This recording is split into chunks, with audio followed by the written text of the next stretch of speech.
Resah memakan kari, kari cendawan batang keladi. Girang rasa tidak terperi, bertemu Tuan yang baik budi. Salam sejahtera saya ucapkan kepada pencara kami, iaitu Puan Nur Sahara binti Mesman dan rakan-rakan sekalian. Saya Beatrice Urai alias Jikulu memegang nomor kad metrik di 2019-209-1179. Hari ini saya akan membincangkan cabaran pembelajaran di atas talian. Pembelajaran atas talian, e-pembelajaran menjadi sesuatu yang tidak asing lagi buat kita semenjak wabak COVID-19 melanda dunia. Hal ini telah menyebabkan para guru dan murid secara drastik perlu mengubah kaedah pembelajaran dan pemudaharaan PDPC dengan melakukannya secara atas talian. Pembelajaran atas talian boleh didefinisikan sebagai proses penyampaian ilmu yang dijalankan menerusi platform digital seperti Google Meet, Zoom, WhatsApp, Telegram, dan sebagainya. Platform untuk menjalankan pembelajaran atas talian terlalu banyak, namun untuk melaksanakannya tak semudah yang kita sangka kerana terdapat kekangan atau cabaran pembelajaran atas talian yang perlu dihadapi.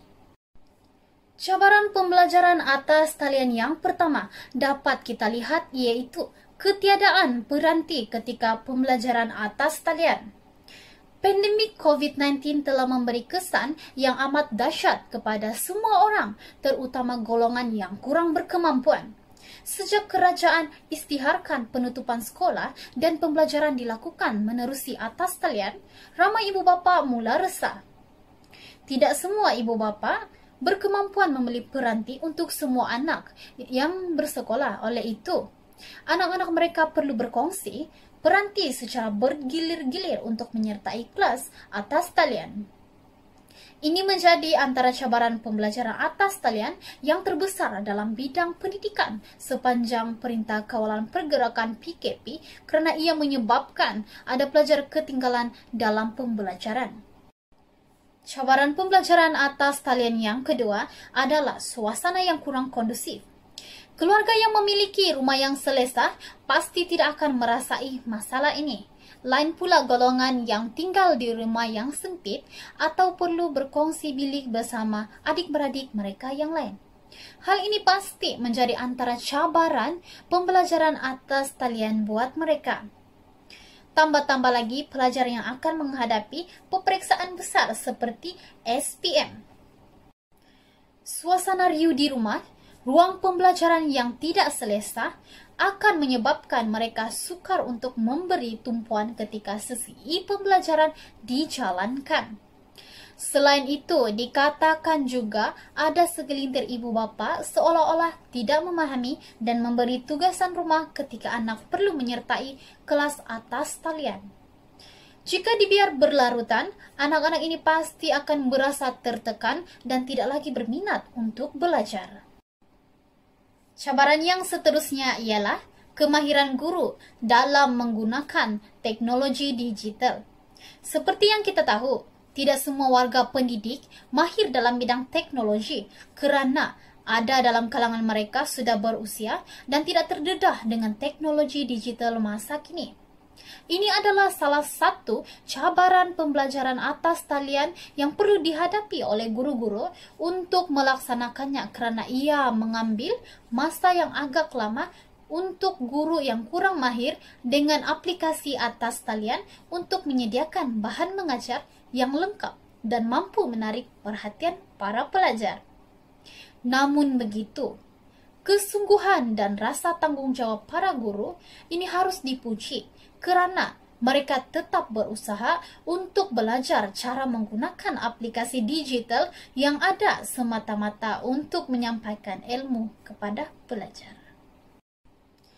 Cabaran yang terakhir ialah sikap pelajar ketika sesi pembelajaran atas talian. Tidak dinafikan ketika pembelajaran bersemuka, ada sesetengah pelajar yang tidak memberi tumpuan ketika guru mengajar. Ini kan pula ketika sesi pembelajaran atas talian.